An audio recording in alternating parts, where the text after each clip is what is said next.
हाँ जी, तो 40 डेज बचे हैं आपके दिसंबर 2023 के एग्ज़ाम होने में, यानी एग्ज़ाम्स की जो डेट्स आई हुई हैं उस हिसाब से 27 अक्टूबर है आज, तो एग्जैक्टली 40 डेज आपके पास हैं। पेपर 1 आपको 40 डेज में कैसे रेडी करना है, क्या क्या पढ़ना है, वो मैं ऑलरेडी बता चुकी हूँ।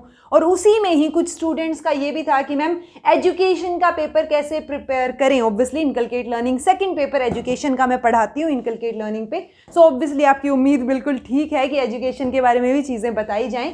तो देखिए, सबसे पहला क्वेश्चन तो ये है कि क्या 40 डेज में जेआरएफ हो सकता है, क्या ये चीज़ पॉसिबल है भी या नहीं है पॉसिबल। ओके, तो ये जानना बहुत ज़रूरी है। सो अगर आप मेरे से पूछ रहे हैं, डेफिनेटली ये पॉसिबल है, आंसर इज यस। लेकिन उसके लिए अगेन आपको 2 चीज़ें करनी पड़ेंगी।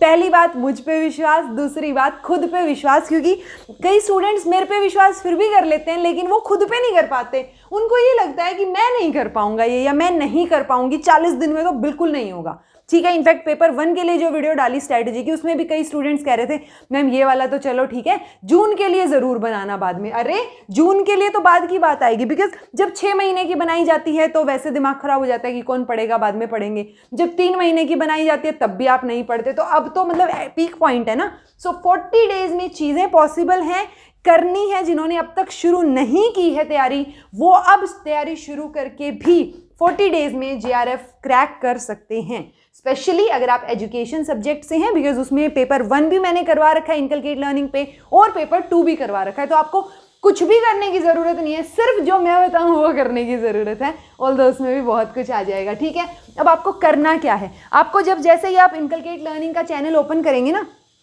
सबसे ऊपर आपको क्या मिलेगा, आपको एनटीए यूजीसी नेट पेपर 1 वाली क्लासेस मिलेंगी।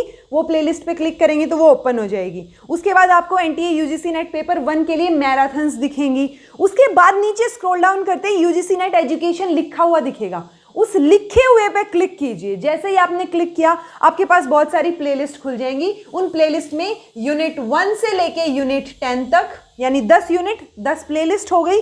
और उसके बाद शॉर्ट एंड क्रिस्प टॉपिक्स की वीडियोस, प्लस दूसरी इससे अगली है PYQs with concept UGC net education, यानी कि 12 प्लेलिस्ट हैं आपके पास। इन 12 प्लेलिस्ट में अराउंड 409 वीडियोस हैं। Okay, 402 actually, 402।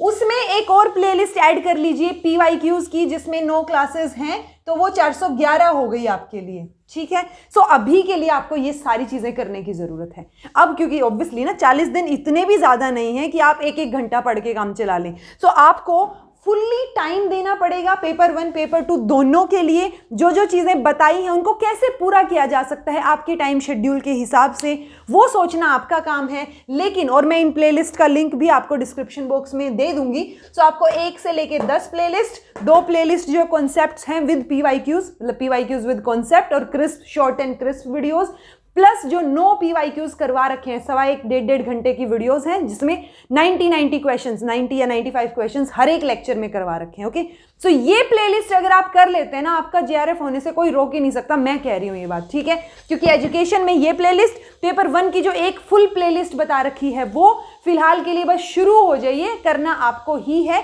क्योंकि मैं सिर्फ बता सकती हूँ, मटीरियल प्रोवाइड कर सकती हूँ, सारी वीडियोज प्रोवाइड कर रखी हैं, सारा मटेरियल बिल्कुल फ्री है। सो अब इन सब चीज़ों को मैंने कंपाइल कर रखा है आपके लिए, बट ये करना आपका काम है। ओके, इसके बाद भी कुछ स्टूडेंट्स पूछते हैं क्या सिर्फ इनसे हो जाएगा? डेफिनेटली हो जाएगा भाई। 450 के अराउंड वीडियोस कम नहीं होती। मतलब आप कोई बैच खरीदते हैं उसमें भी नहीं पढ़ाएंगे इतना, तो बिल्कुल सीरियसली और डेडिकेटेडली। ओके, तो वो सारी चीज़ें फ्री में आपको प्रोवाइड कर रखी हैं। चाहे इनमें कोई वीडियो पुरानी ही डली हुई क्यों ना हो, वो अभी भी रेलेवेंट है। मैंने इसी तरीके से ये प्लेलिस्ट बनाना शुरू किया था कि आगे तक भी ये काम आएंगे स्टूडेंट्स के लिए। ओके, सो उसके बाद लास्ट में जाके रिवीजन वीडियोस और वो सब चीज़ें देखेंगे, बट फिलहाल के लिए ये चीज़ें तो कीजिए जो आपको बताई जा रही हैं। ठीक है, तो बस इस वीडियो को भी देखना छोड़िए और फटाफट जाके पढ़ना शुरू कीजिए। यूनिट 1 प्लेलिस्ट 1 खोल लीजिए, और उसके नोट्स फिलहाल ना भी बने तो कोई बात नहीं, शॉर्ट में नोट कर लीजिए जो चीज़ आपको याद रखने में दिक्कत हो रही है। ठीक है जी, सो आई थिंक ये चीज़ें आपको हेल्प करेंगी, और मैं उम्मीद कर रही हूँ कि जितने भी बच्चे देख रहे हैं उसमें से एटलीस्ट कुछ लोग सीरियसली इस स्ट्रैटेजी को फॉलो करेंगे और उनका जेआरएफ भी होगा। ठीक है, सो चलिए मिलते हैं अगली वीडियोज़ में। All the best for your preparation. Thank you so much for watching.